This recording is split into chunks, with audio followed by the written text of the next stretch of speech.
This is where this went. How long I've been looking for this. The most serviceable cars in roll-up history. What's up, man? Today is the NBA trade deadline, man. Mark, how you doing? I'm decent, man. What's going on, people? Trade deadline special, another sports special for you bitch-ass niggas. Just kidding. Yeah, man.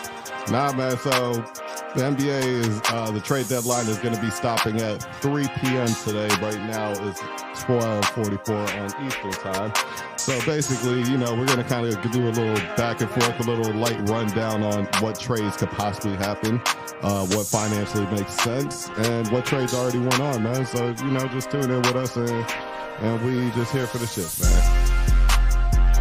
You know. Yeah. Nah, I'm just putting in my TV provider so we can get a running little ticker of what's going on. Nah, definitely.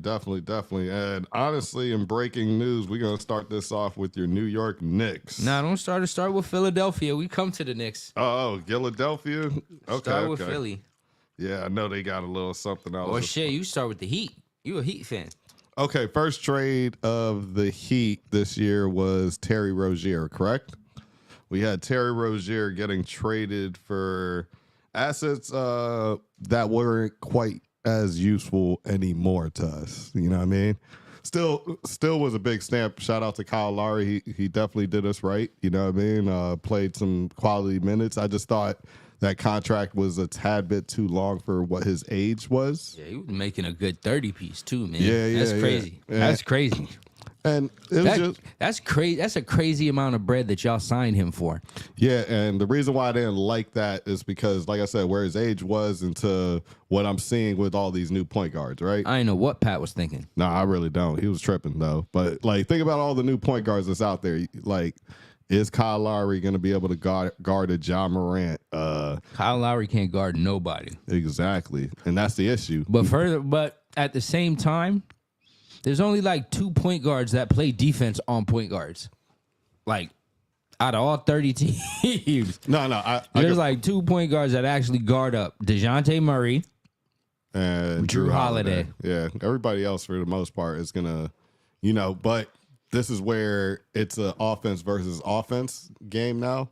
And people kind of have matchups, even though they play zone sometimes, right? Mm-hmm. But you still have your matchup, and you kind of look at it as like, okay, well, I average 25 points and they average 15. So I'm plus 15 with whatever assist difference that we might have. Yeah. And especially if I don't turn it over, man, I just beat you by 15 in our personal matchup.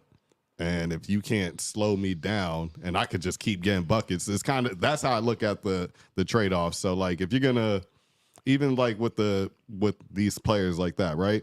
You have Kyle Lowry, who wasn't really putting up 15 points per game. Mm-hmm. Nowhere close to 10 assists. He could draw fouls. He's very smart. He's going to make some defensive charges and some key crucial plays. Don't get me wrong. He's a wily veteran. So, like, the issue with that is like, okay, we need that more consistently. And crafty vet.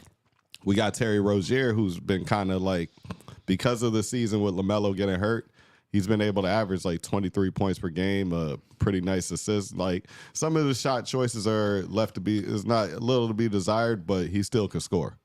You know what I'm saying? And he's like a shorter, dark-skinned version of Michael Porter Jr. Yeah. When it comes to his shot selection. Yeah, and he ain't never seen a shot he didn't like. And almost an early J.R. Smith. Almost an early smaller J.R. Smith. Smaller J.R. You know what I'm saying? So like I still like the move. It's not going to really show itself until the playoffs to see how it really turns out. We still got to make the play-in and make the playoffs, but I think with Philly kind of getting out the paint a little bit, but we'll see because they're out the paint, but it looks like they're back in the paint. You know what I mean?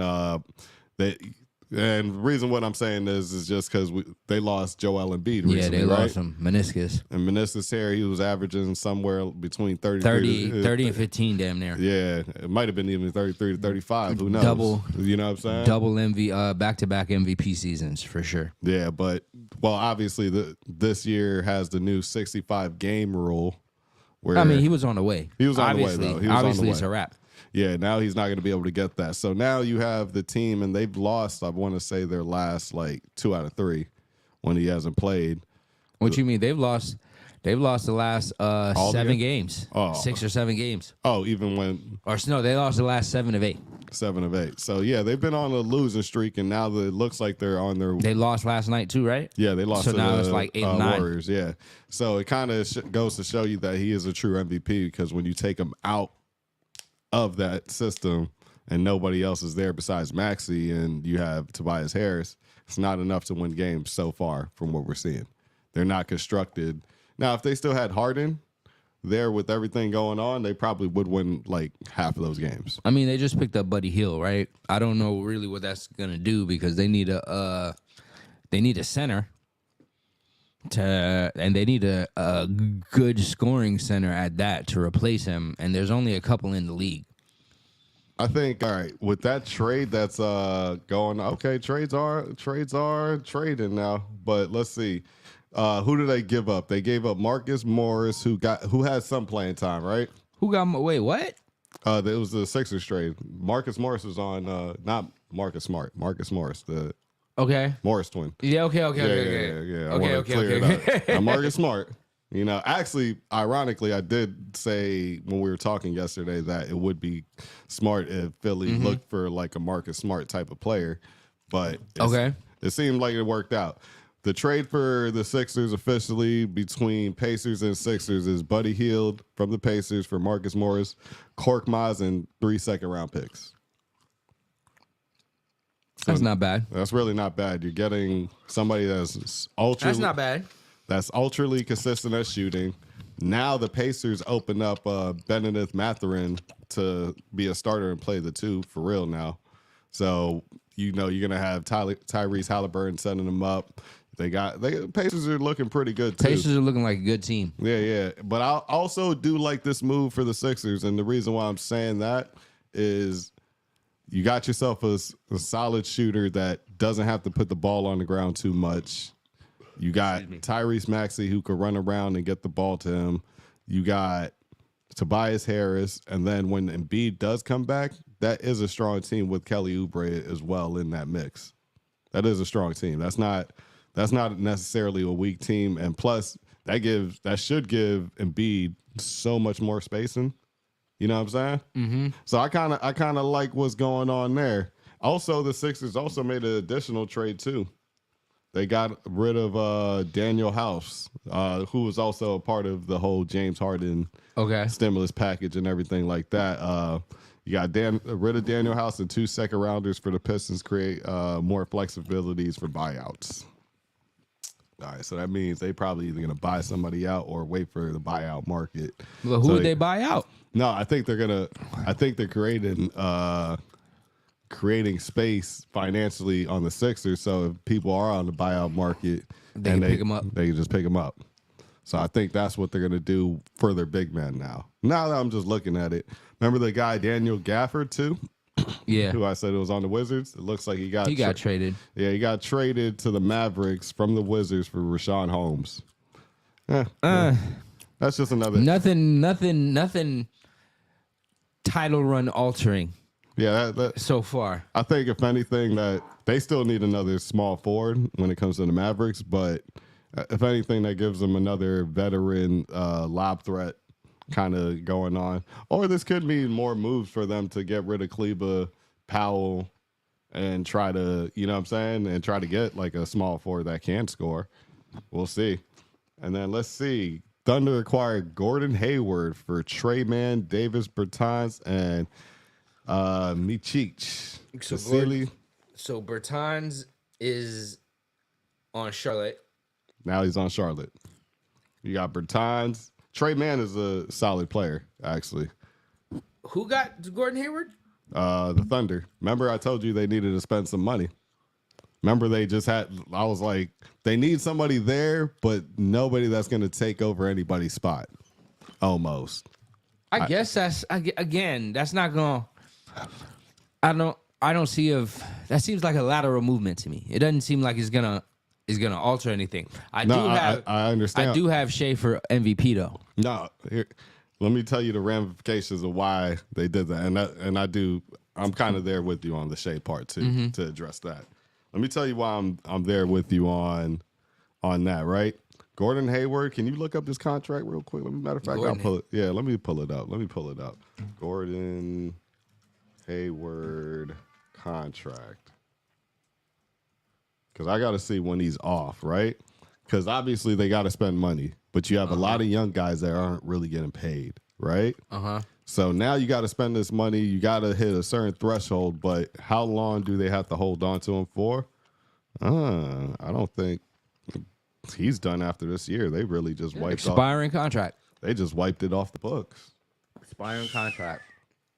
Whoa. And the teams got the bird rights to those other players, I would assume, or at least to Trey Mann. Yeah, so now that gives them even more money. So if they really want to go after like a Paul George or somebody else again, they really could. Paul George ain't moving. He ain't going back to OKC. I only put Paul George as like an outlier of a player that you would want that could score, but still can be willing to go on the second role and not like complain to the front office or complain to the media. You know what I'm saying? Because Shea's that guy. Shea's definitely that guy. You want Chet to be maybe the second or third guy. I don't know. And I'm not sure about the whole Giddey situation yet because I thought he was going to be that shit got dropped. It got dropped, but I'm just talking about now. You're trying to market him as a guy. Remember, what was it? The last not playoffs, man, but it was the last All-Star game. They had him mic'd up during the Rising Star game and trying to get him. He's talking to Doris Burke, doing nice flashy passes and all that. So I think, the NBA wanted to they promote need a white boy. They needed a white boy. That speaks somewhat English. Yeah, and he's Australian, right? Yeah. Yeah, so I think that was like a method for them to do that. But back to what I'm saying for Gordon Hayward, that just gives them an extra body for the playoffs if need be. We don't have to play you, but you know what I'm saying? We also don't have to worry about these 3 or 4 other contracts of these guys who play well. We ain't got to worry about them no more because Trey Mann was going to get paid. Like, no Shea money, no nothing like that, but enough to start messing up what I'm going to give Chet down the line. How am I going to keep, these other guys like Lou Dort and guys like that? Forget that. Jalen Williams. Jalen Williams might be the second best player on there. Excuse me. Actually. The dark one. Yeah. 6'5" with like the 7'5" arms or whatever. Yeah. He's got the crazy wingspan. Crazy wingspan, like 7'2". That's what I'm saying. So, and then we got a lot of things going on too. Let me double check Woj before I keep spewing about information. I want to make sure I'm very accurate with this. Thad Young. Oh, here goes another trade too. Raptors are trading Dennis Schroeder to the Nets for Spencer Dinwiddie. Oh, shit. Whoa. I wasn't expecting that. Okay. That didn't make any sense. I think because Simmons is back, maybe. And he's been playing the point and all that. I just thought they would have kept Dinwiddie because that would have been like a tall lineup.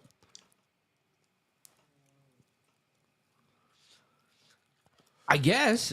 Yeah, that one I don't necessarily understand. I'm not going to lie to you. I understand getting rid of Dennis Schroeder because Quickly's over there. He's balling. I get it. I get it, right? That's not the problem. But and actually I understand Spencer Dinwiddie actually being on the Raptors, but the problem is Dennis Schroeder being on the Nets. What does that actually do? Back up for Ben, like somebody and then actually someone who's going to score in Ben's position because Ben ain't scoring. Yeah, you do have a scoring guard. Cam Thomas could go just being a pure scorer. He doesn't have to play make. Mikal Bridges could shoot. Cam Thomas. Cameron or the other one, Cameron Johnson. You get all these scores around Ben, and Ben just got to assist. Yeah. Then you have and play defense. You have the center who catches lobs, skinny guy. Yeah, I can't remember his name. Can't remember his name either. Not important. As soon as he cut his hair, it's just like his last name went with the hair. He had the out of there. Yeah, like he had the dreads and all that. I'm like, you can't remember him. I can't remember his name no more, man. Dog, I was going to talk about the guys, in the same state, but that's kind of crazy. That is crazy. I'm not even gonna lie to you. I'm a little shocked at that trade right there. But I mean, the league is starting to shake up right now. The league is starting to do some good shakeups right now. I'm liking what I'm seeing. Let's see. Let's see what else is on the dot. Oh, I mean, we also got your Knicks though, man. I know you wanted to wait to go to your Knicks, Yeah, but we can talk about them. I'm excited to talk about your Knicks, man. First of all, tell me how you feel about, before we even get to any of the trades, tell me how you feel about like your first initial thought of the Knicks this year and where your thoughts are now. Okay. I didn't have any expectations for the Knicks. I am the everyday Knicks fan. We don't. Scorned. Yeah, man. I mean, I've been a Knicks fan my whole life. So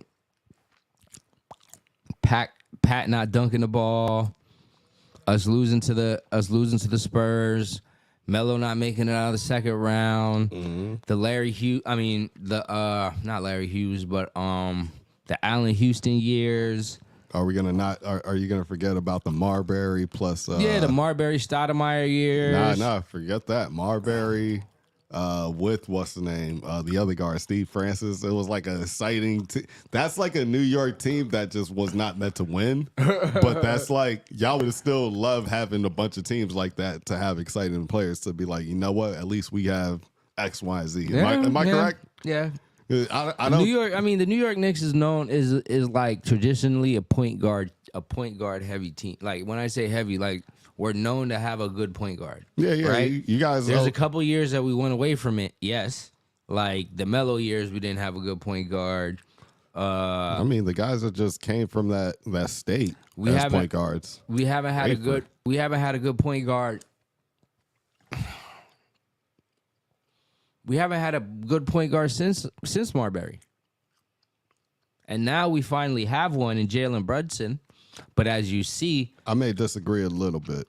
Who have we had? I mean, we had Jason Kidd for a little bit. I'll say Billups was pretty solid when he was there for I a don't second. even remember Chauncey Billups at the Knicks. Yeah, he was there I think he was there for a split second and was playing well. I think I remember that. He was playing well, but I don't remember. I think it was like might have been some injury or something like that. There was some winning going on. That's what I mean. As far as like, I don't remember him on the guard. Knicks. I don't remember him, so I'll just take your word for it.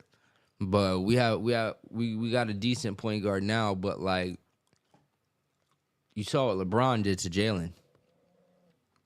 He shut him all the way down. So like, where's that gonna get us? I mean, LeBron has selective LeBron defense. is 40. No, I'm saying, but he's also 6'9". Yeah, but like he can't do that to Steph. He can't do that. You get what I'm saying? To the elite point guards in this game, LeBron can't keep up with him now. He can't go around the screens. He can't. Steph beats double teams, bro. Steph is 35. Jalen Brunson is not even 20. I don't think he's 20. Well, he's a 4-year player, I think. Yeah. Or a 3-year player. So he may be like 25 right now. Brunson's not that old. He's in the mid-20s, right? Also, Brunson's also not extremely fast. Mm-hmm. What his game is that he's quick, but he's quick and then he bumps you out the way. So what they did was they actually game planned from what I seen. I think they said it live too. He was like, oh, his back step motion, because he'll do this like dribble, get in front of you, step back, have you kind of get off balance and maybe float one real quick, pass it, or Euro and go around up and under. You've seen him do it plenty of times. He does the little herky, they call it herky jerky or whatever. The herky jerky dream shake. It's like a dream shake, but it's a 3-point turn. Exactly. So like he keeps his pivot foot and then he does the dream shake into a post spin, but he stops halfway. So he does the dream shake into a smitty, but he keeps his pivot foot. Exactly. So now when you have LeBron guarding him, he can knock everybody else off. If D'Angelo Russell guards him, he's getting pushed off. Austin Reeves, same thing. Even Rui Hachimura will get knocked off of his step because he's gonna watch where he's stepping. So LeBron's like, oh, I don't gotta go too fast. I'm not guarding Derrick Rose here during the Bulls. I'm guarding Jalen Brunson where I gotta keep my arms wide. As soon as he bumps, I just keep my legs solid, and now all I got to do is time for your jump shot or whatever you're gonna do. I'm taller than you. He couldn't do shit against them, boy. Yeah. He could not do nothing. I think it was actually kind of scary. I think Giannis would do the same thing to him. You know what I mean? When you have a tall player that's strong like that really can't be moved, it's going to be hard if you play that physical game. That's why Steph plays a physical game at times, but Steph ain't going to play a physical game with LeBron. He's going to, I threw you off, and I'm still quicker than you. So, and I'm going to have multiple screens. So, you're already tired by the time you're getting to me. Your thighs and legs are burning up. You finally get up to me to play some defense, and it's like, damn, now you're dancing. Now you're dancing, and I gotta, shit. You know what I mean? Yeah. So all right, obviously, but where do you think he ranks right now in the guard, Jalen Brunson? Before we even go on to the trade deadline and what happened with them, you know what I'm saying? Like, where do you think he's at ranked? All the guards in the NBA right now? No, well, not the NBA, just even the Knicks as a Knicks guard. Just a Knicks guard. You guys have some all-timers, but would he be top 10 for what he's produced right up to right now? He's only been here. No, I got you. I'm just saying what his stat line is. He's only been here 2 seasons, but stat line and trajectory and put no injuries on his career. I'm just, I still think Marbury was a better guard than him. Yeah, I think he was a higher assist guard. He averaged 20 and 8. Yeah, he was a higher assist guard. In a lower scoring NBA. So if you extrapolate that to now, right? You'd probably say he's good for another 5 points and 2 to 3 assists. So he's right. Marbury's at 20, 25, and 11 as a point guard. Mm-hmm. Let me check his stats. Let me check Marbury. I mean, I'm actually checking what's the name stats this year right now. I ain't gonna lie though, he might not have it in the assist column, but Jalen's at 27.2 with roughly 4 rebounds and 6.5 assists. It's pretty good. That's not bad. Yeah, it's but it ain't Marbury. I mean, honestly, as a points per game. I mean, yes, but like I said, if you. Oh, no. I think Marbury overall is a better guard because, for one, he had a little bit more cook up on the dribble. He was bigger. He was a bigger guard, stronger. Faster. Probably even stronger. So when you do all of that, yeah, I'm going to pick Marbury. And I think, obviously, in this league, with his speed, and I know he jumped, like, he would have a better shooting coach because he jumped really high on his three-pointer, but I think he would have been able to knock down threes with super consistency. You know what I'm saying? So, like, I think he would have been fine. He would have just took more threes, worked at it more, and then everything else is a little bit more. He would have learned more moves. This is the one thing I actually said about, like, the elite players from back in the day. Obviously, if you take a great team from the 80s and throw them in right now, like a championship team, like, let's say even the Lakers, right? Mm-hmm. And they play the Denver Nuggets right now. I think the Denver Nuggets would probably wash them just because the old team has to play in the new rules and they're not expecting that many threes to come at you, so on and so forth, right? Yeah, it'd probably be a little bit more athletic. And Kareem is also going to now have to guard Jokic out of the three-point line. And that's just going to throw off everybody's defensive scheme and everything. You know what I'm saying? So I do think with those great players on there, you give them a whole off season and maybe like the first half of a season, they're going to adjust them and start playing really well. You know what I'm saying? Like, and then you give them like 2 seasons in the same rules at their prime. I think they're going to start, like you said with Marbury, if he plays in today's game, like I said, I think that it translates when it comes to great teams and great players. Now, I ain't going to say an NBA player really ain't a scrub because obviously you got there. But like the players that aren't the top elite players, I think obviously they would have problems transitioning and figuring out because obviously those guys have shorter careers because they didn't have either a good system or good situation for them, or they just didn't adjust to be able to make those plays. You feel me? Yeah. So that's what, but that's off on a little tangent, man. Back to what I was saying with this. So what do you think about Brunson to these players now? that you have like a decent team. The Knicks are doing decent. Where do you think he ranks? We got an all right team, but I still don't believe yet. I don't think we have I don't think we have a player that could take us there.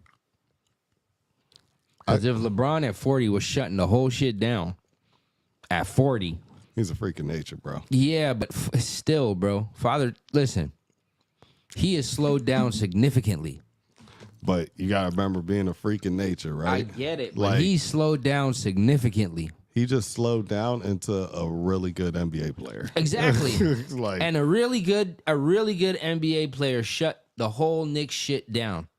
Just a really good NBA player. I think because of the whole, and I'm not trying to bring up the Jordan and LeBron debate, but because we lived through the whole Jordan thing, we don't realize like, yo, this nigga's like crazy special.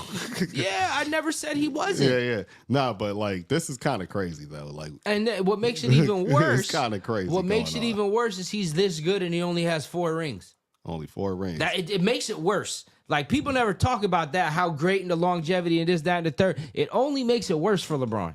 No, facts. I'll say this: they built a lot of teams to stop this dude too. You don't think they tried that with Jordan? A little bit, but it was crazy because you had to build a lot. There's a lot. Okay, it's a catch-22 with the Jordan thing, right? You had to build for Jordan, but you also had Shaq in the East too. So now guys that are supposed to be potential Jordan stoppers goes to the 7'2" guy that really can't do nothing but give up fouls. You know what I mean? So it's kind of like, hey man, damn. Like if they were in separate conferences, maybe that, or if there was just a little bit more separated, that you might have had Jordan eventually gotten stopped by a taller, I'm not gonna say stop because it's Jordan, right? You ain't really stopping it. It's just he's missing before you stop him, right? Mm-hmm. But with Jordan though, I would think you would have more players like a Ruben Patterson, guys that would at least try to bother him enough, and the double teams would come more to where maybe you'll get a rollout, maybe you'll get this thing. Maybe, but I mean, Kobe shot on 4 niggas one time, dog. Yeah, and drained it. Yeah, that's right. I heard a quote the other day too. He was like, "Here's the difference between Kobe and Jordan. Jordan might pass it up to Kerr. Kobe's still shooting on 4 niggas. Just Kobe." Oh yeah. Speaking of which, man, I know we're still talking about the Knicks. We're gonna go back to the Knicks. But a little side note, you know what I'm saying? Kobe's statue is getting unveiled today. It better be him shooting on 4 niggas. It is, you got Gina's number with 2. You got 8 and 24. This is the date. So you got Kobe getting a statue revealed at the Crypto Arena. That's what's formerly the Staples Center, man. You know what I'm saying? That's real love, man. That's real love, man. It's a good send-off, man. I really wish he could have been alive for it, but hey, man, it was a tragic situation, but at least he had a beautiful life, man, and people definitely were inspired by that guy. So if he was alive, it wouldn't have. If he was whoa, yeah, almost slipped. If he wasn't alive, this date wouldn't mean anything. So yeah, I think now. Here's the thing, like sit back in the chair so the shit don't happen, dog. Just because I had to lean over. I'm not trying to run over this guy's little tail. There you go. Appreciate you. Yeah. But with Kobe, all right. Do you think he would have the statue even faster? Would it came faster? Or it took a little bit longer? It would have took a little bit longer. Or do you think they delayed it because of the death and it was like, all right, let's pick a... Nah, I don't think so. Shaq just got his. Shaq had it for a few now. I've seen his when I went to Cali. Shaq just got his shit. I'm like, he got it. He just got his shit since pandemic, bro. Nah, it was before that because I was with Juan and them and we shot the that little docu thing or whatever, and I flew out with them. Hold on, I remember. Let's ask Google. When was Shaquille O'Neal's statue unveiled? Oh yeah, you're right. 2017. Yeah, it's been a while. It's been. Yeah, he's had his for a good little minute. It's been 6 years. Yeah, but also Shaq retired before Kobe, so. It's been 6 years. You know what I'm saying? That he's had it. Good little amount. That's what I mean. 'Cause I was like, I was definitely in Cali. Yeah, like, I remember walking up to the Staples. The reason being is because I remember walking up to the Staples Center and seeing that statue, like the hanging Shaq dunk or whatever, like the Shaq suit. Yeah, the Shaq shoe silhouette, basically. And I looked up, I was like, nah, okay, Shaq got one too. There's a lot of statues here. Like, it's crazy because, at the old AAA, which is, I don't even know what it's called now. It was FTX. Lakaya Center. Yeah, you know what I'm saying? Like, over there, we don't really have any statue. I think Dwayne Wade's about to have his unveiled pretty soon. So it's supposed to be like some 8-foot Dwayne Wade statue that's supposed to be out there. That's going to be the first statue. You know what I mean? So, like, when you go there, there's no statues out there. There's good artwork and all that. No statues. We got rings, though. We got about 4 under our belt, finally, I think, right? On the Heat? No, we got 3. I think there's 3 here in total. Yeah, 3 for 3. Yeah. I think it's 3 in total. Could have got 4. Could have got 4. Lie down. You know what I'm saying? But nah, man, just, I wanted to shout out Kobe, man. Just, that's just crazy. But yeah, back to the Knicks now. So where you it's because I almost almost had the caution. Anyways, with the Knicks, back to what I was saying, man. Like, where do you the trade don't make no sense. Let's just get it off. Let me just get that off my chest. You don't like the trade? So I really don't. I mean, the OG Anunoby trade is doing well for us. All right, let's go with the first trade. At first, you were kind of like, The reason I was kind of right? The reason I was kind of So the reason I was kind of is because, excuse me, is that we could have got Donovan Mitchell, but you didn't want to trade this guy. So we would have had Donovan, who's also been having 40-point games and is a perennial all-star since he's been in the league. Should have won Rookie of the Year, even though Ben Simmons won it. Yeah, proven commodity. Right? He's proven. They're roughly the same age. Mm-hmm. He's a proven commodity. And he's a proven number 1. Right? Like, everybody likes Jalen Brunson and stuff like that, but Donovan is from there, first off. He's from New York.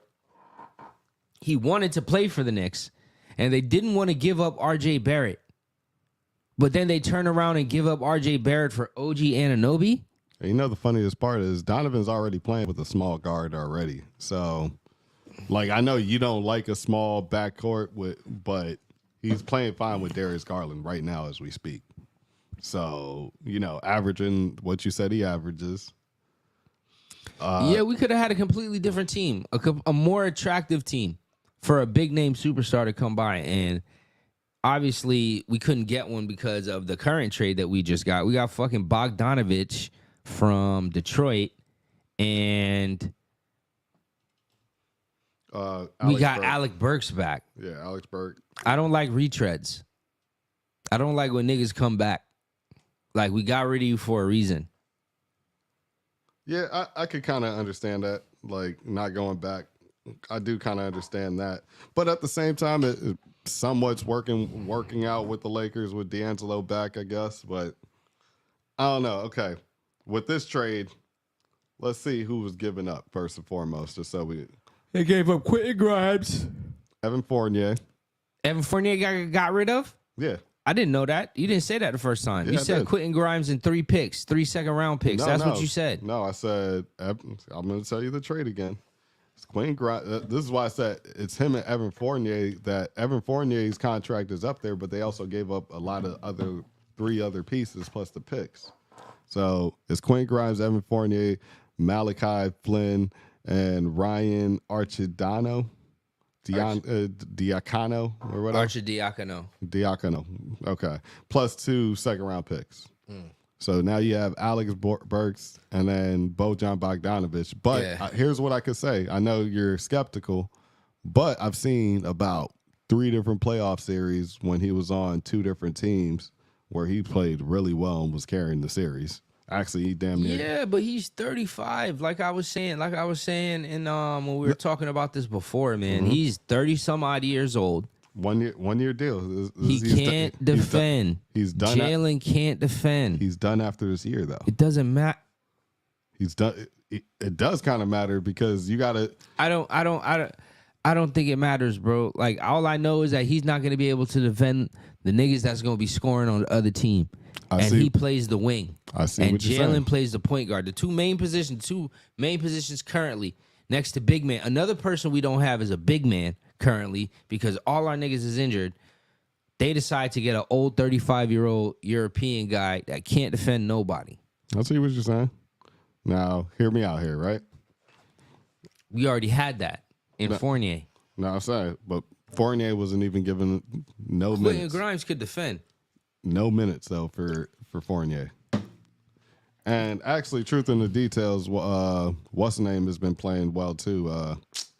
Dante DiVincenzo, actually, on y'all team. He's been playing really well. You know what I mean? But that's a fluke. Oh, no, it's been like 10 games. Okay, he's having a Jeremy Lin run. It's a fluke. He's been in the league. He's been in the league like 6-7 years. I always thought he was fine on all his roles that he played, though. He's been in the league what, 6 years? Yeah. 4 to 5 years at least. Mm-hmm. I know he's got a chip, but like, come on. Nah, facts. I know he does have that. But nah, the thing is with Dante, though, he's always played solid, but he's also been traded a lot. I don't think it's a locker room thing. I think it's when people watch him, they're like, oh, I could use that on my team. You know what I'm saying? So, hey, yeah, throw him in there. And they're like, damn, we don't want to get. Yeah, but throw him in there, man. We need but it's from the Bucks. It'd be a contract. It'd be a contract thing, too. It's an attractive contract because he is going to play hard. He can dunk. He can defend. And yes, if when guys are out, he can shoot. So like, he seems like he's professional enough where it doesn't seem like I've seen people yell at him or anything like that. Like, oh, you ain't doing your job. And I've never seen nothing like that with Dante. So I'll give him that. You know what I mean? I'll definitely give him that. But I was gonna say with the Knicks, I think the main play is to attract a future small forward or somebody else to come over there. Yeah, I know, but no. But then that means we giving up for this year. That's what that means to me. No. I think it's actually a push and let's see what's up. And here's what I mean, right? All they have to do is just be serviceable enough until both of your bigs come back before the playoffs anyways. Randall's supposed to come back. Mitchell's supposed to come back.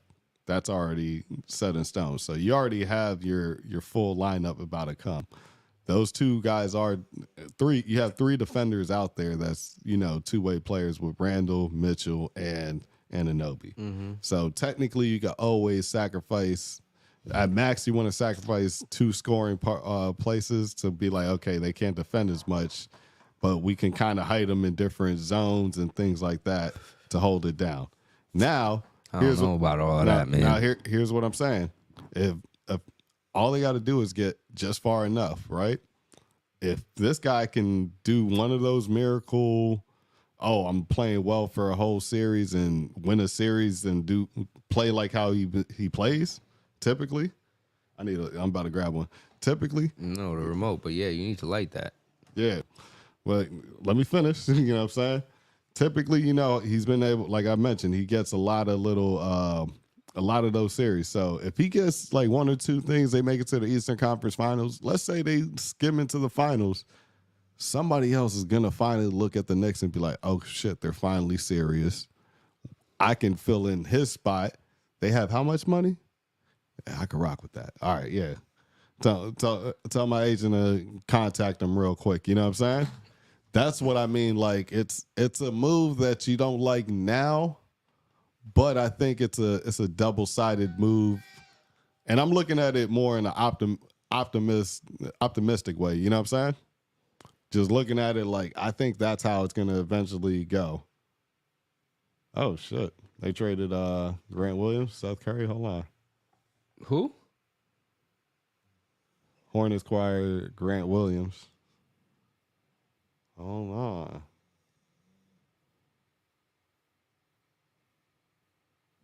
Hold on. There is more going on.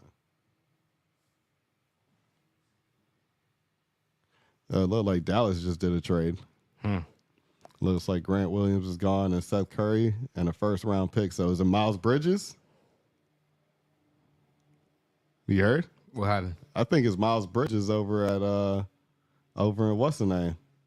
They were talking about they weren't going to trade him, but that usually means the nigga's going to get traded. I think after he dropped them 2 40-point games. Yeah, I think I'm gonna check on. I gotta check freaking Twitter real fast. I'm not gonna lie. I'm gonna check Twitter real fast. Hold on, let me check real fast for you guys. That's usually the case. Yeah, I think that's what happened. Hold on, let me go ahead and look. This is actually making me kind of. I ain't concerned, but hold on. Oh no, it's PJ Washington. Going where? To the Warriors? No, Mavs. PJ Washington. They didn't trade. That's a good pickup. That's not a bad pickup. That's actually a that's big. Not bad at all. Okay, nah. So what are they getting rid of Melo? Like what are they just starting over? Like what are they doing? No, I think they're getting young, athletic, and they still have. Okay, look, the Hornets still have like 2 other big men that you don't know about, right? Mm-hmm. And PJ's getting paid already. They really just got rid of all their high-end contracts from what I just noticed. Okay. You see what I'm saying? So Gordon Hayward, you got rid of that. You got rid of PJ, who you just basically just started paying. You know what? Miles Bridges has had 2 back-to-back 40-point games. I think we're going to keep him. You know what I mean? Brandon Miller's been balling. We'll have Melo. And Brandon Miller's been super balling. I'm not going to lie about that. Yeah. So now let's go ahead and think about this now, right? Mm-hmm. So if you have Brandon Miller balling, Melo, and you have a Miles Bridges that doesn't have to share the ball as much with the PJ Washingtons, but you have like the other 2 big centers, Williams and somebody else. There's like some other 4 guy that can shoot, and he can catch alleys too. So it's like you can kind of just run with those 3 if you want. Yeah. And then you could go draft another guy, kind of like you do your research on him, kind of like what you did for Brandon Miller. Yeah. And there you go. That's what they're building. Or they can get a shooting guard. You know what I mean? I think they can get a pure shooting guard because it could be Melo, somebody at the 2, Brandon at the 3, Miles at the 4, if you want to go that way. Or you could have Miles at the 3, and then you could have whatever, the Williams kid at the 5. So, you know what? That's true. It's not bad. Not bad. They still got Grant Williams and these other guys that don't cost too much. But also, if you're saying you're playing the young guys, you know, Williams don't have to really play like that. You know what I mean? He just has to be the veteran and make sure they're professional. And, you know, they probably did their research on that. And that's great, man. These trades is flowing. I just said earlier today I thought nothing was going to go down because I thought everybody was just going to stay pat. You think? For a second, I thought it was going. Oh, he said Thad Young is coming to the Nets in the trade for Dennis Schroeder. Okay. Thaddeus Young. That man continuously gets a check. That is a continuous. He's been on 100 teams, boy. But everybody likes him in the locker room, so it's kind of like one of those things. Like I said, if you're good in the locker room, man, and get on the court, you pretty much is gonna be all right. Hold up a second, let me get this light.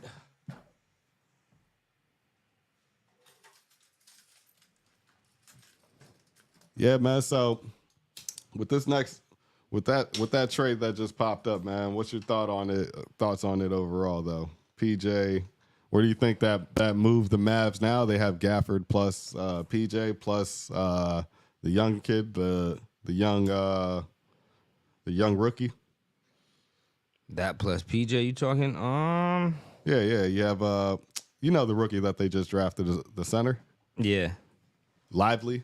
You have Lively. You have PJ Washington at the 4. You have Gafford as your backup. Mm-hmm. They still have Powell, from what I could see, and they still have what's fool's name, man? Powell and Kleba. So maybe they can get rid of those 2. Maybe. Then you got Kyrie.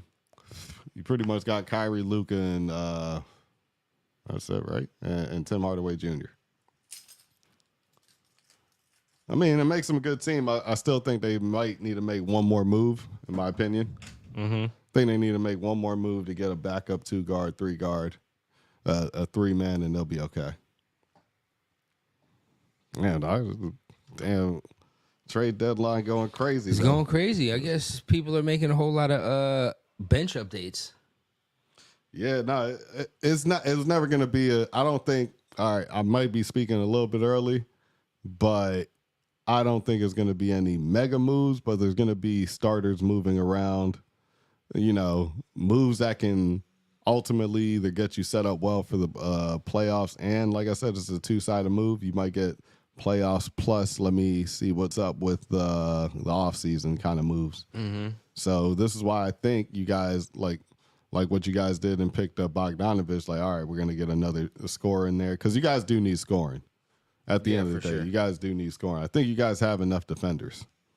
More, I mean, they're all hurt. So, like, they'll be back though. Yeah, they'll be back. But what about now? Yeah, like, man, y'all forgetting about now.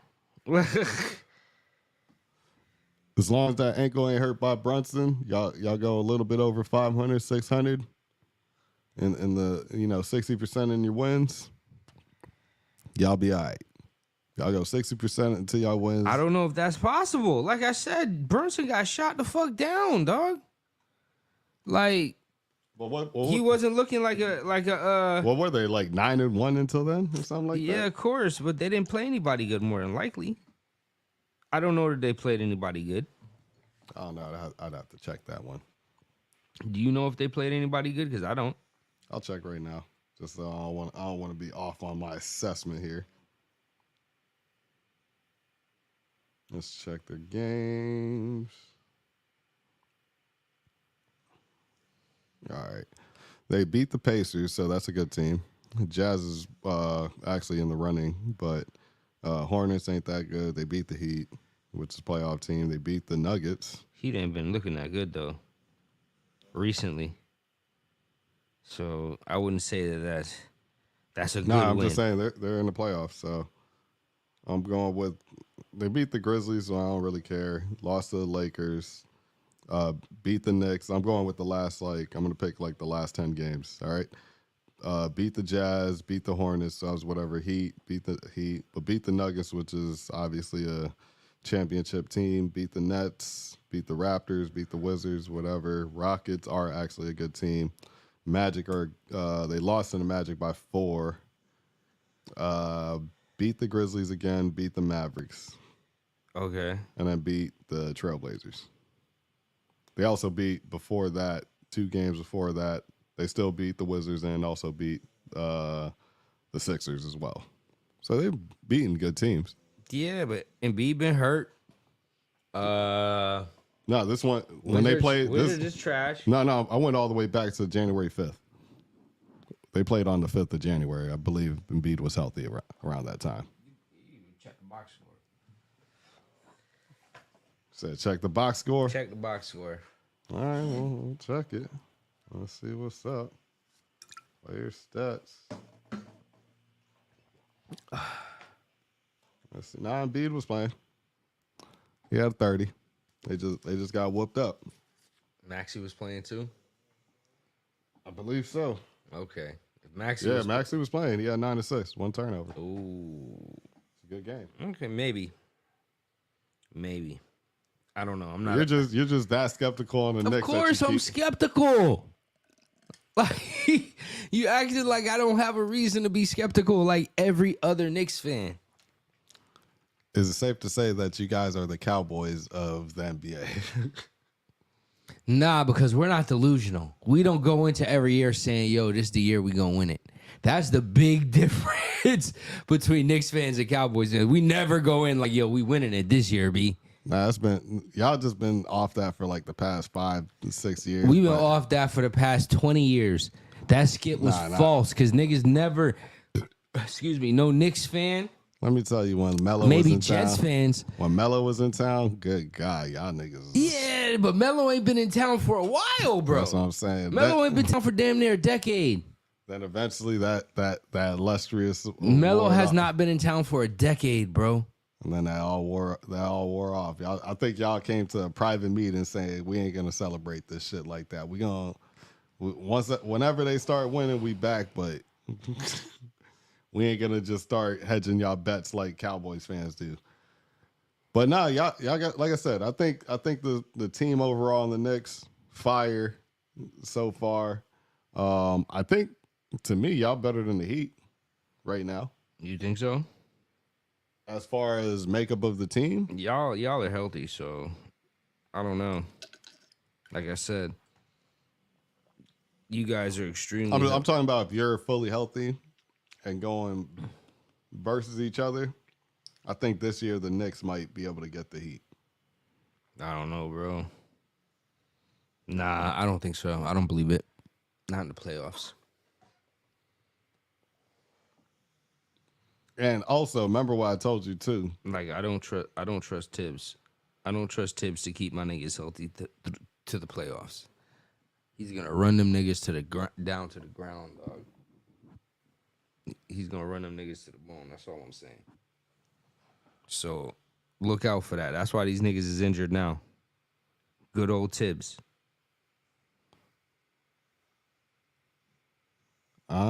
Bridges told his agent, I'm vetoing any trade. Oh yeah. He said, I'm staying out here, bro. Because he had that in his contract. Hey, I can veto trades. There's no trade, basically no trade clause type of thing. Okay. Because I guess he wants to get a thing from them. I guess he wants to get a max. Yeah, I feel him why he also did that too, because it was also like, y'all just not gonna trade me because y'all are supposed to pay me before, and this chick basically jammed up my name for no reason. Yeah, 1,000%. So, you know what I mean? Oh, you know who I heard 1,000%. So, you know who was brought up the other day that the Lakers should get if they need some more scoring? Kevin Porter Jr. He would be a good pickup. He would be a good pickup for the Warriors too. To be honest, Facts. Just another. You got a young guard that could just go and just get buckets, along with Jonathan. Yeah. Yeah, I like that. I like that. I mean, hey, shit. Curry and Brunson's stats are kind of the same too. 27.7, 41 on 3. He's a low in career assists right now, though. You think so? I'm looking at the stats. We said Brunson's stats earlier. I'm looking at Curry's stats right now. It's kind of on the same trajectory. I don't know, fam. Like I said, this nigga Brunson's a Buick, so it's like, you know what I mean? I don't know about all of that, dog. I'm not even gonna hold you. Brunson's a Buick, dog. He's a Buick. But how he gets his points is so different than how Steph gets his points. Exactly. It's not you guys, like I said, you guys would be content almost if you guys won once every 15 years, 10 to 15 years, and had a team full of Marburys and Steve Francis's and just exciting players that you had hope to at least win or go far. Y'all'd be good with that. But I don't think y'all would enjoy winning quite like I know y'all had the blue-collared Knicks with Ewing and all that, but I'm talking about nowadays with everything that you're seeing with all these players.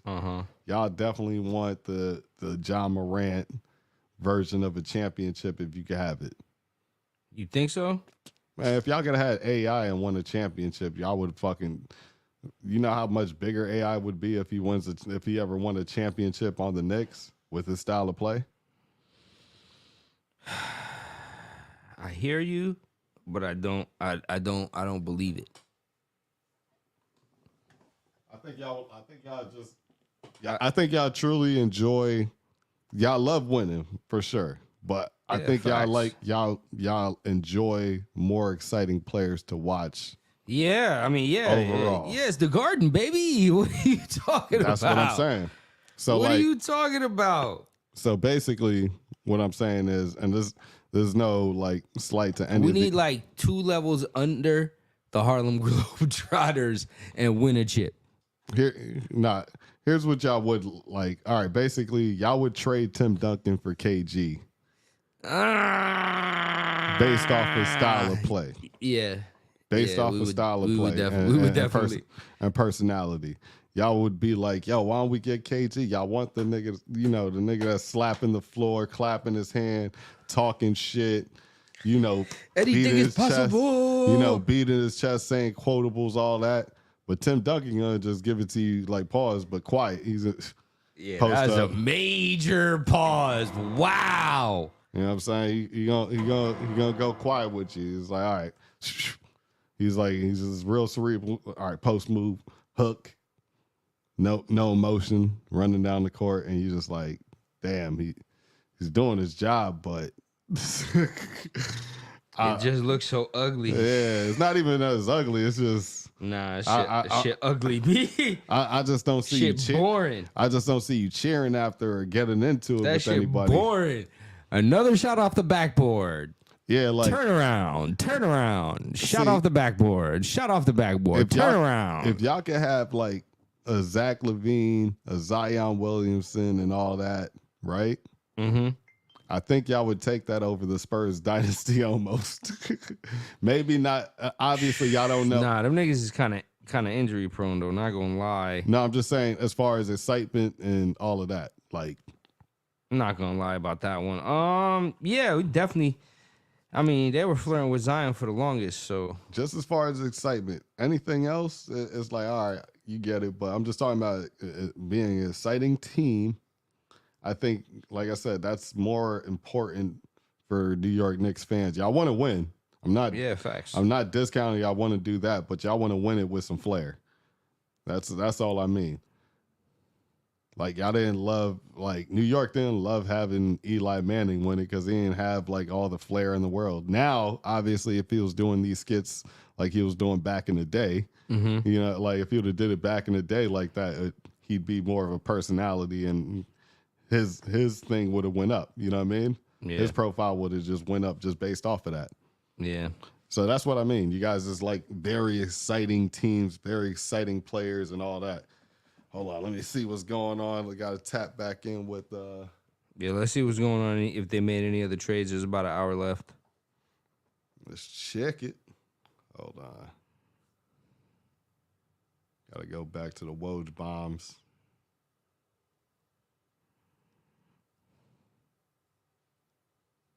You got to watch out going on Twitter. It gets nasty. Yeah, Twitter is not the streets. Twitter is the Jacks. It looks like Twitter is the Skid Row of social media. There is another trade. Breaking news. Who? Is it a big trade or a little trade? It's a little trade, but good enough. Nigga, when's LeBron getting traded? Nah, Bucks are trading 2027 second round pick. For Patrick Beverley. Yeah, because Dame can't defend. Exactly. Dame can't defend nobody. Yeah, they need a defender anyways. He already knows how Doc because Drew left.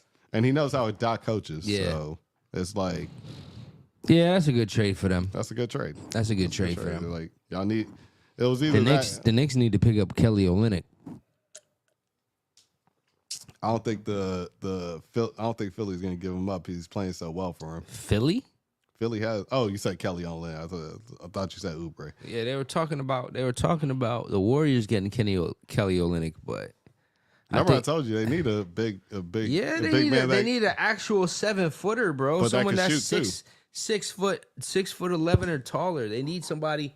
They need a center, like a real deal center. Yeah, not somebody 6'10" with long arms. 7-footer, 6'9" with long arms, and occasional blocking, or at least enough to make you move your like change your layup or jump shots here and there. You were talking about this, but they should have went and got KP back. Yeah, Kristaps Porzingis. Yeah, they should have went and got KP, man. Yeah, that would have been perfect. That would have been perfect. Instead of Chris Paul. That's disgusting that they got Chris Paul. I would have did a straight up trade. I would have said, hey, you know what, sons, y'all can sit right over there. We don't need y'all. We're gonna take KP. Y'all still get Jordan Poole. Everybody's happy. What's the problem? You know what I'm saying? Like, he's not gonna be affecting you on your coast. He's coming over here to the west. That's crazy. But like I said, Bob Myers left because I guess some Nepo stuff was going on over there because the owner's son is now like the head of that side of the front office. Yeah, I thought him and Mike Dunleavy, of all people, Mike Dunleavy Jr. Yeah, looking at it now, there was going to be some tough decisions to make anyways. Like you had to potentially break up the team or figure out if you're going to retire the team. And then you're going to have to get clearances from, your old boss's son, you know what I mean? Your boss's son essentially now, rather than you just doing it like how after probably like year 1 or 2 after winning. Yeah, after you win 4 chips. Not even 4. After 1 or 2, he's probably not asking you much to say, how do you want to keep retooling this thing? What other little small pieces you need? Just let me know. Yo, Boom. you think Bob Myers sabotaged the team on purpose before he left? What? Because he Chris saw Paul? it coming down the line? I think he left. I think, yeah, obviously. He left before they got Chris Paul. That's the Chris Paul stuff and all of that. It's Mike Dunleavy? Is Okay. Dunleavy and the owner's son. But I think what about like was it the tall guy which one? that they got Wiseman? rid of, Wiseman? Oh yeah. Okay, they made they made Because great Bill moves. Belichick definitely was sabotaging the Patriots. That's a fact.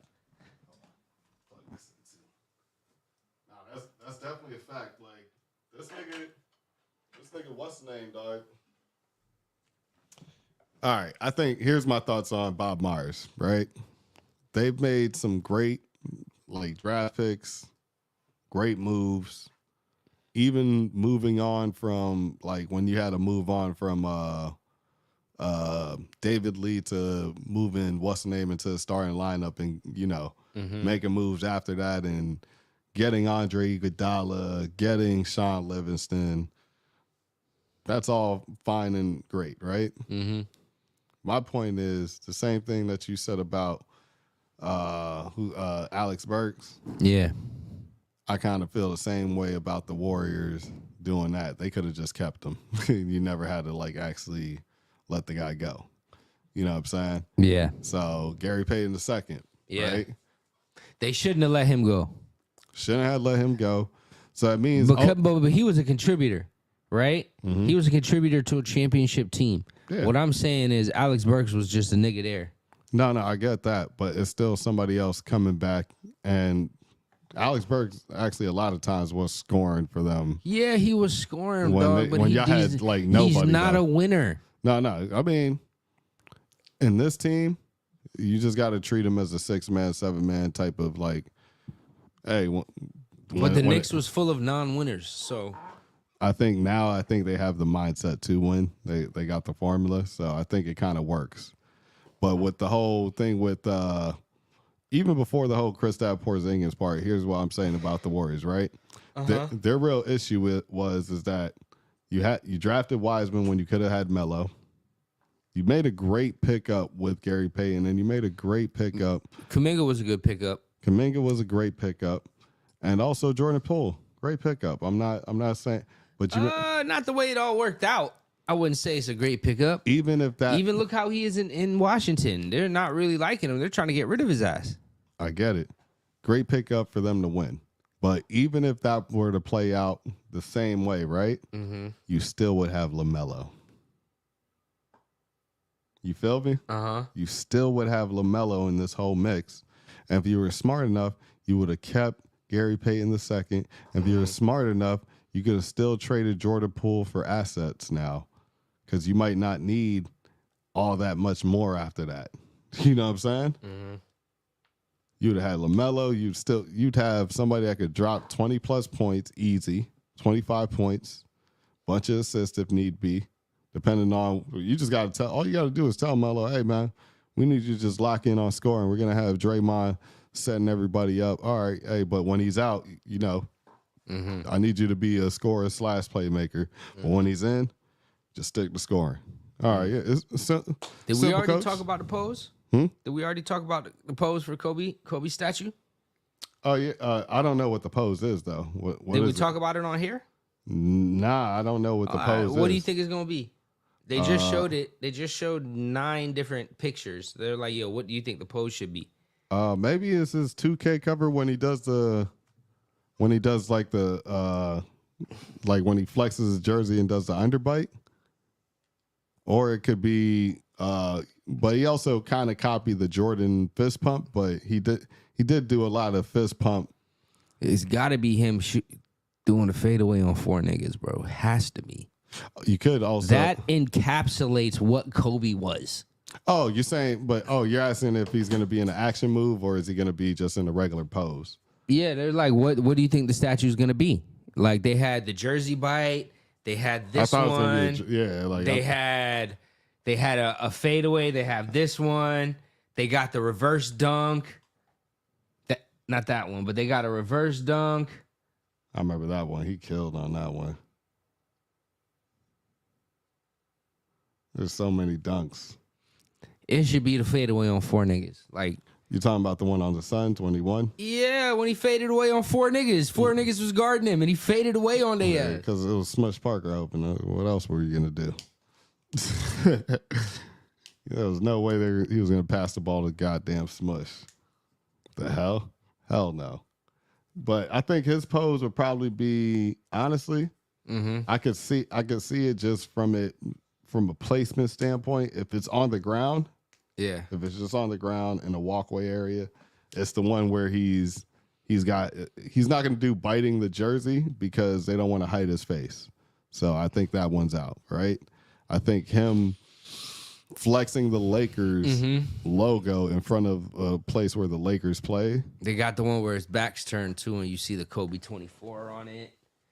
I still think, like I said, I mean, his fadeaway on four niggas. That is Kobe. They did have the Kurt Rambis dunk for the Suns, but it all depends on how hard the statue maker is going to go. You feel what I'm saying? And how big the statue is. It looks like it looks like a whole lot over there with that cover area. So it could be a fadeaway on 4 people. You see the Shaq hanging right there? Yeah. Yeah, Shaq. Crypto Arena looks weird. You see the Kareem Skyhook there? All right, they got a whole. I ain't gonna lie, that's like a statue lane. That's what they should just change the road to. Elgin Baylor, Shaquille O'Neal, Kareem Abdul-Jabbar, Magic Johnson, Jerry West, and Chick Hearn. I have no idea who Chick Hearn is. Me either. That's probably 60s. But good for you, man. I love that for him. Yeah, that's probably 60s, 50s. I know everybody else. I know everybody else but that dude.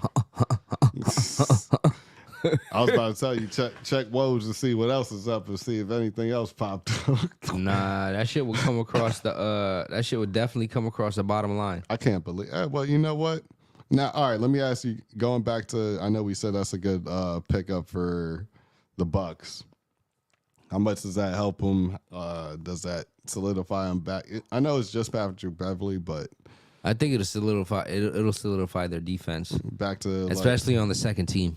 I think that jumps him up a few spots just based off of how he communicates too. He's not starting.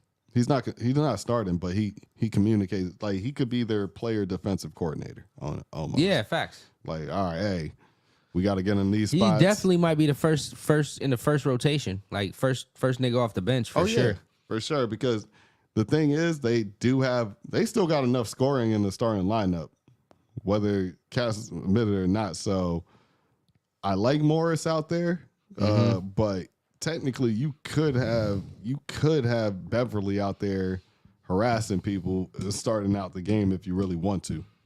You know what I mean?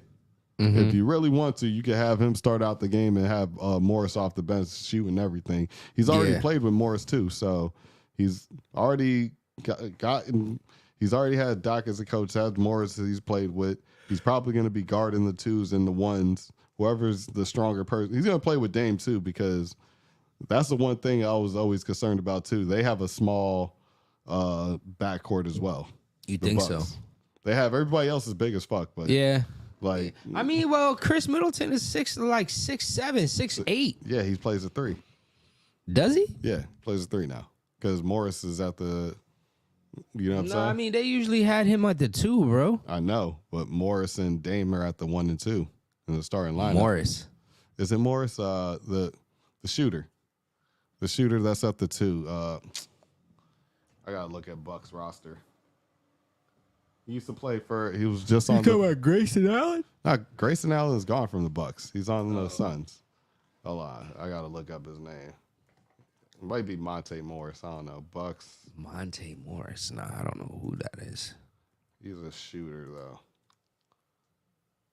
Malik Beasley. Malik Beasley. Okay. Him and Monte Morris play together on like the. Malik Beasley is more the 3 because he guards the 3 for sure. Yeah, but he's small though. It's like only 6'5" or something like that. Nah, Malik Beasley's like good 6'6", 6'7". Really? Yeah. No way. 6'4". Malik Beasley? Yeah. Oh shit. See what I'm saying? So that's what I'm saying. He's 6'4". You got Dame at like what, 6'2", 6'3"? 6'1". 6'1". So now that's a small lineup at the 1 and 2. Yeah, facts. So everybody else is they gotta be tall. Everybody else is tall, and it usually works out. But then Drew Holiday was 6'5", and then you had a Grayson Allen or Dante DiVincenzo or somebody else at the 2, Brogdon, whoever you want to say. Why did they get rid of Mike Budenholzer? Doesn't make sense. Now that you think about it, what was the point? You know what, man? I think sometimes you try to show moves and new owner comes in. It's like, yeah, let me put my stamp on the team. I don't even think it was a new owner. It was new owner. Oh, they had a new owner? I think that that's probably that then. Personally, because Mike's yeah, didn't the Milwaukee Bucks sell? I don't think they sold. I think they re-signed the dude and it's been the same guy ever since. Is that the I think it's been the same guy ever since. Nah. The nigga that used to play in all the All-Star game. The owner. That's the Kings owner. If I'm not nah, mistaken. it's the Bucks owner. The white guy that used to play in all the celebrity games. And he sold it? I think so, bro. I don't know. I don't think they sold. I mean, it's smart if you locked in Giannis and Denzel. I won't be mad at you if you did that.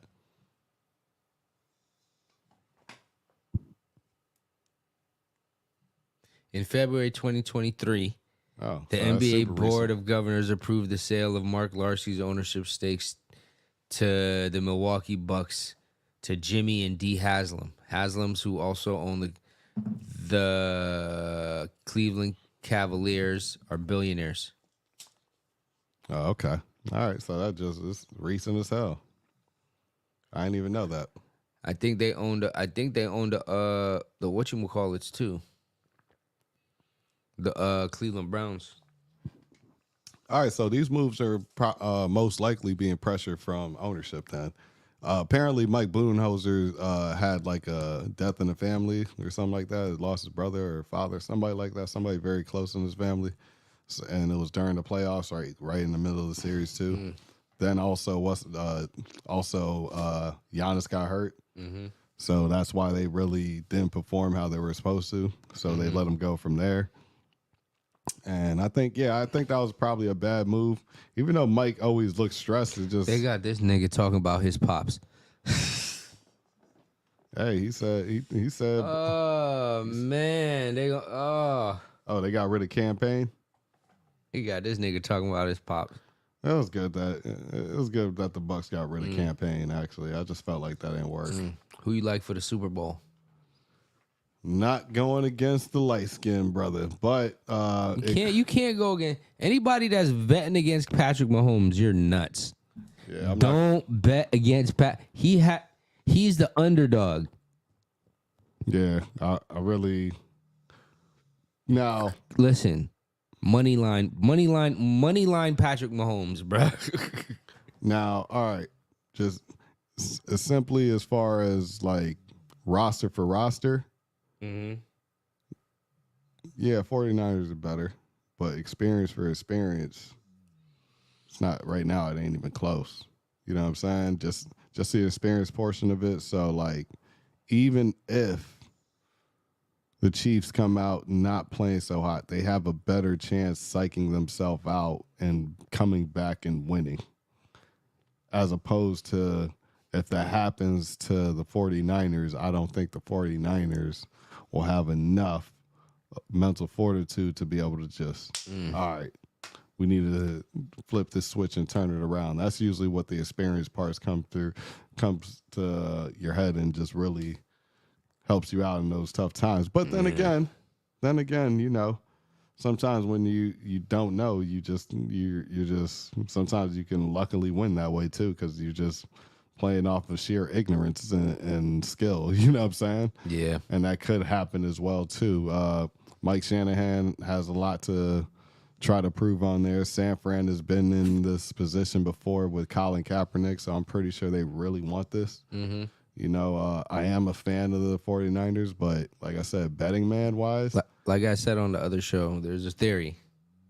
There's a theory going around that a certain team's going to win and a certain player on a certain team is going to propose to a certain pop icon right at this. Oh, yeah, there's that too. There's a lot of there's a lot more stories, if I'm going to say, is still to be written for Kansas City. But there's also, like, just in a pure football sense, there's still a lot of stories just for the 49ers. You have the whole Brock Purdy situation and what's his contract going to be after this year. Something crazy. You know what I mean? It's already going to be a good contract, but now this can go a whole 10 million, 15 million, 20 million up. Just 30 million. Just off of this game. He's making less than $1 million, so imagine they just add 30 million to that. Yeah. Like, if he plays a legendary game and it's all time, guess what happens? He gets paid like an all-timer now. You know what I mean? But watch when the Chiefs win without the wide receivers dropping a single pass. Yeah. Like, I mean, I think the Chiefs definitely win if everybody's doing their job. Like I said, it's been the past few weeks, like all the way for the past like 6 or 7 weeks. It looks like all those guys have been catching everything. I was watching the Chiefs in the beginning of the season, and he's been throwing it differently also. Like, it looks like he's been putting a lot more air under it so that they can like catch it like on their body as opposed to have to catch it with their hands or stuff like that. Like, because there's been a lot of shorter passes so that they don't have to like catch it. There's a lot of screens. There's a lot of passes where the wide receiver isn't moving because, you know, these niggas is butterfingers. Not exactly. So I still like the Chiefs, though. Yeah, he doesn't have like like when it comes to their receivers, are you asking me, are they exceptional and can they like extend their arms and do one of them like Odell Beckham catches? Nah, that's not happening. But like you said, he's doing a lot of those as you almost kind of like they're all DeAndre Jordans, and he's Chris Paul just throwing up the lob. Like, you got nothing else to do but just to finish this play. Nothing else to do. I'm not going to tell you to lean over here, do this. It's right here, right on the numbers. Just curl your arms and you're going to be able to be all right. You feel me? Yeah. Like, that's really what it is, man. But nah, man, that's been the trade deadline, man. It's been a good one. There's about an hour left. You guys, you know, check Twitter or Instagram or something. We might keep you updated. We might not. You guys have a good one.